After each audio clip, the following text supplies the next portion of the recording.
A good family, a good home where you want to return. People come here not just to spend the night, they live here. Father, mother, and their already adult son. The head of the family, Sergei Alexandrovich, owns a company that he created himself. His wife, Larisa Petrovna, also works, which has long surprised the ladies in their circle, but it doesn't surprise this family. Larisa Petrovna is an excellent designer. She loves her job, but she also manages the household. In any case, both her husband and son adore her lunches and dinners. And the son, Mitya, already has a diploma and his own job at his father's company, not as the owner's relative, but as a good specialist, a capable IT guy. Deep down, Mitya was sure that his own home and family would be modeled after the one in which he grew up. But he hadn't thought about family seriously yet. He believed it was normal to remain a bachelor until 30, and Mitya still had a whole 5 years until 3 decades. And suddenly, his parents, mostly his dad, started talking about how it was time for Mitya to get married. When his father said it the first time, Mitya got scared. Maybe his dad wasn't feeling well, and behind this was a desire to hand over his business to his son and focus on his own health. Mitya asked his father straight out. "Everything's fine with my health," said his father. "Your mom and I just want you to not put all your bets on your career, but to have a family too. Maybe you're one of those, what do they call them? Child-free? Laura, am I saying it right? Those who intend to live their whole life free from children?" "Yes, correctly, Seryosha, correctly," says mom. "But I won't believe that our Mitya is for that kind of freedom." "Yeah, I don't believe it either. And besides, imagine, Mitya, if your mom and I were those child-free too." "Sergei, stop it." Mom even shuddered. "You can't even imagine life without Mitya." "Laura, I'm not talking about us. I hope Mitya will want to become a father too." "Hey parents, I'm standing right here." Mitya couldn't take it anymore. "I'll have a wife and kids. Just give me time." "Dmitri," his father even stood up, "there's one girl for whom neither you nor we would be ashamed, and her family is decent. Let me introduce you." Mom reacted first. "Who are you talking about, Seryosha?" "You know her, Laura, and you know the family. I'm talking about the Nikolaevs, about their daughter, Marina." "We've known each other for so long." Mitya was even surprised that his parents didn't remember how they vacationed together so many times in childhood. "She's good, I don't object, and pretty, but I can't fall in love with her just because you want me to." "We're just asking you to take a closer look at Marina." Dad didn't want to give up his idea. Well, then the conversation took a different tone. Mitya firmly declared that he would choose his own wife, reminding them that they weren't living in the Middle Ages. His parents understood his words and pretended to accept his point of view, and for a while they dropped the topic. But Mitya started thinking, including about Marina. She's a good girl, they might not see each other for a long time, their jobs are different and their closest friends don't overlap, but when they do meet, there's always something to talk about. It would be a pity if her parents were putting the same pressure on Marina. They, like his parents, might insist and command, but they could really fray her nerves. "I should call Marina. We'll laugh about this situation together." A good family, a good home where you want to return. People come here not just to spend the night, they live here. Father, mother, and their already adult son. The head of the family, Sergei Alexandrovich, owns a company that he created himself. His wife, Larisa Petrovna, also works, which has long surprised the ladies in their circle, but it doesn't surprise this family. Larisa Petrovna is an excellent designer. She loves her job, but she also manages the household. In any case, both her husband and son adore her lunches and dinners. And the son, Mitya, already has a diploma and his own job at his father's company, not as the owner's relative, but as a good specialist, a capable IT guy. Deep down, Mitya was sure that his own home and family would be modeled after the one in which he grew up. But he hadn't thought about family seriously yet. He believed it was normal to remain a bachelor until 30, and Mitya still had a whole 5 years until 3 decades. And suddenly, his parents, mostly his dad, started talking about how it was time for Mitya to get married. When his father said it the first time, Mitya got scared. Maybe his dad wasn't feeling well, and behind this was a desire to hand over his business to his son and focus on his own health. Mitya asked his father straight out. "Everything's fine with my health," said his father. "Your mom and I just want you to not put all your bets on your career, but to have a family too. Maybe you're one of those, what do they call them? Child-free? Laura, am I saying it right? Those who intend to live their whole life free from children?" Yes, correctly, Seryosha, correctly, says Mom. But I won't believe that our Mitya is for that kind of freedom. Yeah, I don't believe it either. And besides, imagine, Mitya, if your mom and I were those child-free too. Sergei, stop it. Mom even shuddered. You can't even imagine life without Mitya. Laura, I'm not talking about us. I hope Mitya will want to become a father too. Hey parents, I'm standing right here. Mitya couldn't take it anymore. I'll have a wife and kids. Just give me time. Dmitri, his father even stood up. There's one girl for whom neither you nor we would be ashamed, and her family is decent. Let me introduce you. Mom reacted first. Who are you talking about, Seryosha? You know her, Laura, and you know the family. I'm talking about the Nikolaevs, about their daughter, Marina. We've known each other for so long. Mitya was even surprised that his parents didn't remember how they vacationed together so many times in childhood. She's good, I don't object, and pretty, but I can't fall in love with her just because you want me to. We're just asking you to take a closer look at Marina. Dad didn't want to give up his idea. Well, then the conversation took a different tone. Mitya firmly declared that he would choose his own wife, reminding them that they weren't living in the Middle Ages. His parents understood his words and pretended to accept his point of view, and for a while they dropped the topic. But Mitya started thinking, including about Marina. She's a good girl, they might not see each other for a long time. Their jobs are different and their closest friends don't overlap. But when they do meet, there's always something to talk about. It would be a pity if her parents were putting the same pressure on Marina. They, like his parents, might insist and command, but they could really fray her nerves. I should call Marina. We'll laugh about this situation together, thought Mitya, and then forgot for a while because of Mom. She caught a cold but didn't rush to the hospital until, as Dad said, it got really bad. Mom endured until pneumonia. She categorically refused the hospital. A nurse came to their home, set up IVs, and gave injections. A housekeeper was needed. She had been needed for a long time, but Mom thought she managed fine on her own, and she did. But now the circumstances were such that Mom needed to regain her strength. Otherwise, Dad tried to joke, I'll fire her from her favorite job. That's how Lena appeared in the house. Sergei Alexandrovich hired her himself, and it must be assumed that Lena passed the test successfully. Actually, Mitya imagined a housekeeper a bit differently. Lena was 2 years older than him, attractive, maybe not very talkative, but with literate and proper speech. She immediately carried herself with dignity. What surprised him most was how Lena figured out all the kitchen gadgets from the first time and handled the vacuum cleaner. Mom appreciated this. She praised the lunch prepared by Lena and noted that she orients herself well in kitchen appliances. Is this equipment already familiar to you? Mom asked. No, Larisa Petrovna, Lena replied. I read the instructions twice. The translation to Russian isn't great, but I read English well. And within a week, everyone in the house got used to her and she to them. Only she never sat at the table with them, though they always invited her. We are not used to that, Lena emphasized. One evening, while Dad was finishing his favorite black tea after dinner, he again started talking about how it was time for Mitya to get married, and it seemed he couldn't find a bride himself, so Dad was reminding him again, there's Marina. Mitya then noticed that Lena left the living room a bit faster than usual, and he was sure the housekeeper did it very tactfully. She didn't want to be present during a purely family conversation, and the conversation took a less gentle tone than before. Sergei Alexandrovich practically demanded that Mitya pay attention to Marina. That evening, Mitya went down to the kitchen. He knew he wouldn't be able to sleep. His dad had upset and offended him, so he wanted coffee and then planned to bury himself in his laptop and watch something calming. Lena was in the kitchen. She was finishing putting something in the fridge and was about to leave. Do you want coffee? Lena asked. If it's not too much trouble. Strong, no milk or sugar. While Mitya waited for the coffee, an idea came to him. What if he enlisted Lena as an ally, asked her to play along? And he decided. He asked Lena to drink coffee with him for company and listened to his request.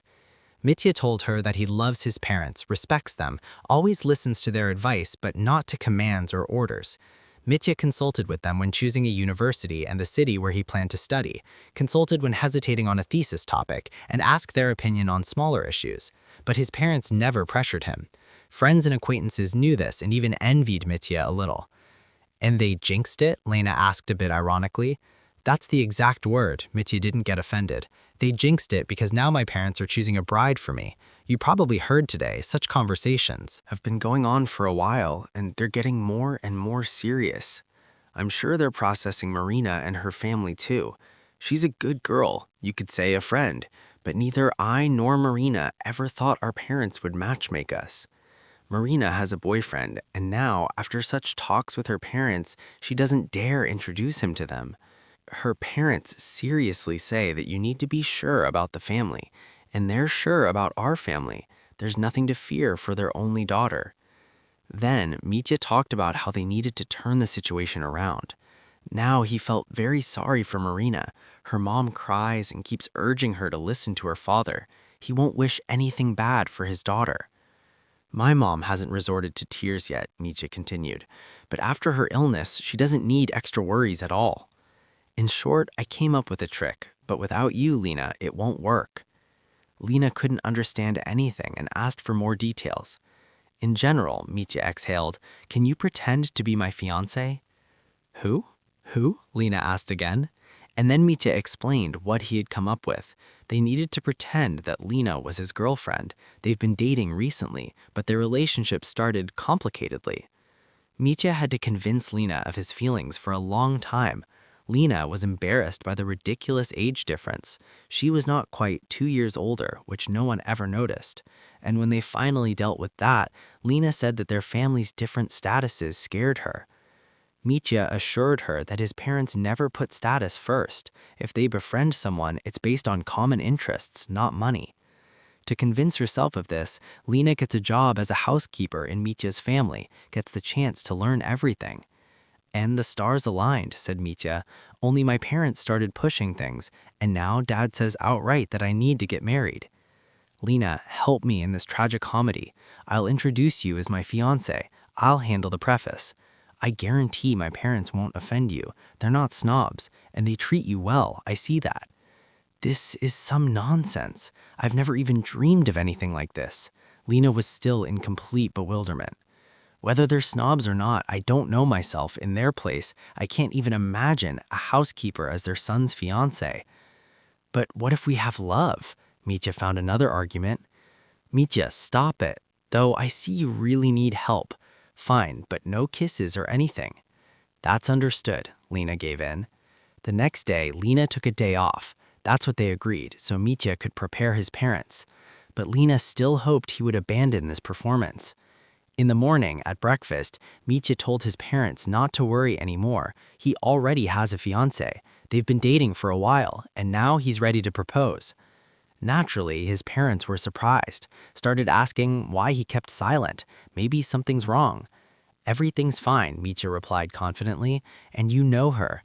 That's when Mitya revealed that his fiancée is Lena, whom they know as the housekeeper. Yes, she's not from a family like Mitya's, but he loves her and she loves him.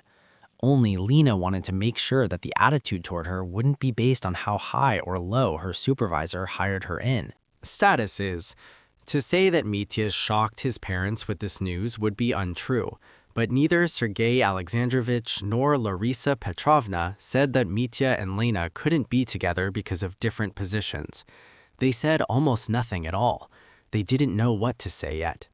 Then Dad said, well, introduce us again, son, in her new status, tomorrow.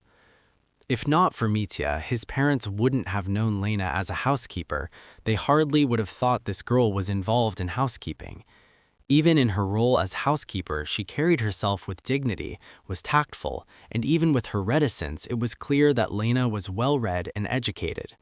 Her clothes were perhaps overly strict and modest, but that spoke more of good taste. In short, the first acquaintance with Mitya's fiancé, who so unexpectedly transformed from a housekeeper, went well. Naturally, Lena chose a moment, apologized for the performance, and said that her work in their house was over. Lena received an invitation to visit them whenever. When Mitya went to see off his fiancé, Sergei Alexandrovich said, well, Lara, it's his choice. I wouldn't listen to my father either if he insisted on someone when I have you, and I like her, both as a housekeeper and now. Mom supported her husband. We won't try to dissuade him. Good, Seryosha.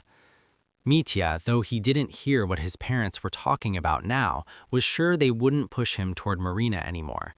And indeed, he managed to convince Marina's parents too. And without Lena's help, nothing would have worked. Mitya had already prepared money for her. He decided right away to pay for her role, especially since now Lena was out of a job. But that seemed too little to Mitya, and he invited the girl to a restaurant. They agreed to go there the next day. "Lena, we need to celebrate our victory," said Mitya. "We played an excellent little play." "Agreed," the girl replied, "and I have a feeling I didn't let you down." They sit at a far table in the restaurant and talk. There's a lot they need to learn. First, Lena listens to Dmitri. He tells how his father was always an example for him. A year and a half before Mitya's birth, his father was in an accident. He was riding with a friend in an old domestic car. Ahead was a dump truck carrying granite slabs from a quarry. How it happened is unclear, but the dump truck's bed detached at the mounting point and dumped onto the car where his father was. He lay in a coma for 3 months. When he came to, he learned that his friend had died. Then, after being discharged from the hospital, his father went to his friend's home. There he met the mother and sister of the deceased friend. His father recovered for a long time, and Mom was always by his side. Father believes that without Mom, he wouldn't have pulled through. They got married, and it was Mom who pushed Father to start his own business. When Mitya was born, Father didn't have a business yet, only a garage and 2 old cars that he rented out. While on maternity leave, Mom looked for clients. She helped Father however she could. And in 5 years, Mitya vaguely remembers this, they started building their house outside the city. And only later did neighbors appear, those who could also move out of the city. 2 more years later, just before Mitya started school, Father's business began to take on the features of a successful one, but Father had to work almost without days off. So that Mitya wouldn't forget what his father looked like, Mom came with him to the office during lunch break. She brought broth and some other food, and they waited for Father to eat. Mom said Father didn't have a very healthy stomach, and he never refused, neither their visits to work nor the home-cooked food. Father still says that back then the whole family worked on the business, and Mitya was an important participant in the process. Mitya cherishes his family. He's never been ashamed of them and would like his own family to be just like that, modeled after it. And he doesn't even resent his parents for wanting to arrange his life themselves. They were afraid he'd make a mistake in choosing a bride. "Well, Elena, do your parents advise you on whom to marry?" Mitya asks. Lena is silent for a few seconds. It's clear she's searching for an answer, then says, "I only have a mom, and yes, she talked me out of marrying one guy. It seemed to me then that we had great love, but Mom was right. I didn't have time to tell that guy yes. I asked to think a bit, but I didn't have to think. Great love, but he didn't propose to me." A few months later, he married the daughter of the vice rector who transferred from a capital university to ours. And I dropped out of university. I just couldn't show up there. It seemed to me that everyone, even the walls, pitied me. So I didn't finish the 5th year. I went to work on a farm and soon, from secretary, became a referent and then went into housekeeping. "I don't understand." Lena really looks at her in bewilderment. "Mitya, you'll understand now. For some reason, I'm sure you'll understand," says Lena. Lena always lived only with her mom. When she was very little, she thought everyone lived like that. Then she learned that there are also dads, grandmas, grandpas, brothers, and sisters. Lena started asking her mom to get or buy her a dad too, at least a dad so he could lift her onto a tree, sled her in winter, teach her to ride a bike in summer. Mom hugged Lena and said that it just happens that not everyone has a dad. Everyone has it differently. Lena's mom didn't have a dad either, so Lena has no grandpa. She has no grandma either. She died very young, and Lena's mom grew up in an orphanage. But Lena sometimes kept asking about Dad until one time Mom couldn't take it and cried. Through tears, she said, "Don't ask me. When you grow up, I'll tell you. Just know that I love you, for Dad too." And when Lena finished school, she was already 16, Mom told her. After the orphanage, they immediately gave her a room in a communal apartment. Mom got a job, went to a construction site as a plasterer. She met a guy. He also worked on the construction site as a crane operator. They dated for a year, planned to get married, but they quarreled. Just that day, Mom found out she was going to have a child and was thinking how to tell him. She waited for him from work, but he came very late and said only that he was delayed. Mom got offended. She didn't say anything about the child. On the contrary, she blurted out that he probably had and would have more important things than her. So why beat around the bush? Why go to the registry office? Lena's father flared up and said no one was dragging her there on a rope. In short, it escalated, and in the end, Mom said he could go where they delayed him, and he left in the middle of the night. He never showed up again. It turned out he left forever. Mom waited for him. When the offense passed, she wanted to meet, but he wasn't at the apartment he rented. The landlady said she didn't know where her tenant was. It's been 2 weeks, no word from him. Mom wanted to find out something at his work, but there they just repeated that they had no information. But Mom didn't think of getting rid of the child. She gave birth to Lena and they lived together. It was hard. Mom also finished accounting courses, studied in the evenings, left Lena with a neighbor, luckily a good one. And when Lena went to school, Mom immediately told her daughter that she had to study well to get into university on a scholarship. Lena already knew they couldn't pay for university, so she tried. When she became a student, Mom was happier than Lena. After the incident with that guy when he married the vice rector's daughter, Alina dropped out of university. Mom didn't scold or reproach her. She told again how she herself was left alone, that it's not the end of the world. Then she said what Lena's father's name was and said she never met him again. She told that according to rumors, he owns a company. Several times she accidentally saw on TV how his company helped an orphanage. She recognized him, though more than 20 years had passed. She didn't forget. Lena, Mom said, I understand how bad you feel for being wrong about the one you loved, and it's good that you broke up now. If you had a child, it would be even harder. I know that well. But I can tell you that your father isn't a scoundrel. He knows nothing about you, and let it stay that way. And you need to live on, skip this year, or 2 if needed, at university, and then, yes, study, daughter. And suddenly, Lena herself couldn't explain it to herself. Lena wanted to see her father. She found out what company he owned, went to the office, but then changed her mind. What would she say? But she didn't abandon the idea of seeing her father. And then chance helped Lena. She had a friend, the older sister of a classmate. She worked in a cleaning company. Lena got along well with her, and this girl knew about Lena's search for her father. She told her when a request came for a housekeeper in a country house. When Lena heard who the client was, she immediately agreed to work there. But she had to get the owner's approval, too. Lena then told everything to her mom. She begged her not to do it, said she couldn't imagine how her daughter would feel in her father's house who doesn't even know about her. Said that in that house he's not alone. Surely there's a family, and the family has no idea either. Mom said everything right, but Lena was consumed by the desire to at least see her father. Maybe it's hard for Mitya to understand, but Lena wanted to just look at her father, at least once. You and I, Mitya, have the same father, said Lena, so I definitely can't be your fiancé. But your family is really good. I'm sure you'll have just as good a family. So sorry, but it's time to say goodbye. Sorry you learned about me, but I won't tell anyone else. Mitya sits and is silent. He doesn't know what to say. The only thing he knows is that Lena is telling the truth. Alina is his sister. And a decision comes. Father must know about this. But what about Mom? But Mom should understand. And is there anyone guilty here, and who should be punished? Lena guesses what Mitya is thinking, because she says, you know, when I got to know Father, your mom, you, my own mom, I know her better than anyone, I understood that no one can be blamed here. This isn't my case when the groom chose money and position. This is something entirely different. Do you agree, Mitya? Probably. Mitya has come to his senses a bit. But I'll tell Father anyway. First him, and let him decide whether to tell Mom. Only, Lena, I don't want you to disappear from my life. I've never had a sister. Now I do. And whether you want it or not, you have a real brother.